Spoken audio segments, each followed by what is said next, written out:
Alright, here's possibly another clue to the puzzle. I'm going to try to start it up, and you'll see it's kind of a draggy start. Almost like it doesn't have enough battery or power.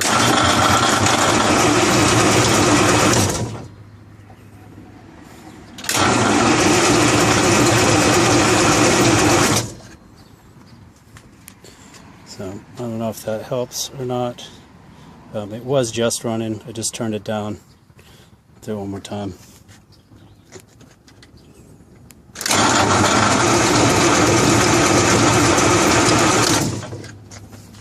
And that's where we stand.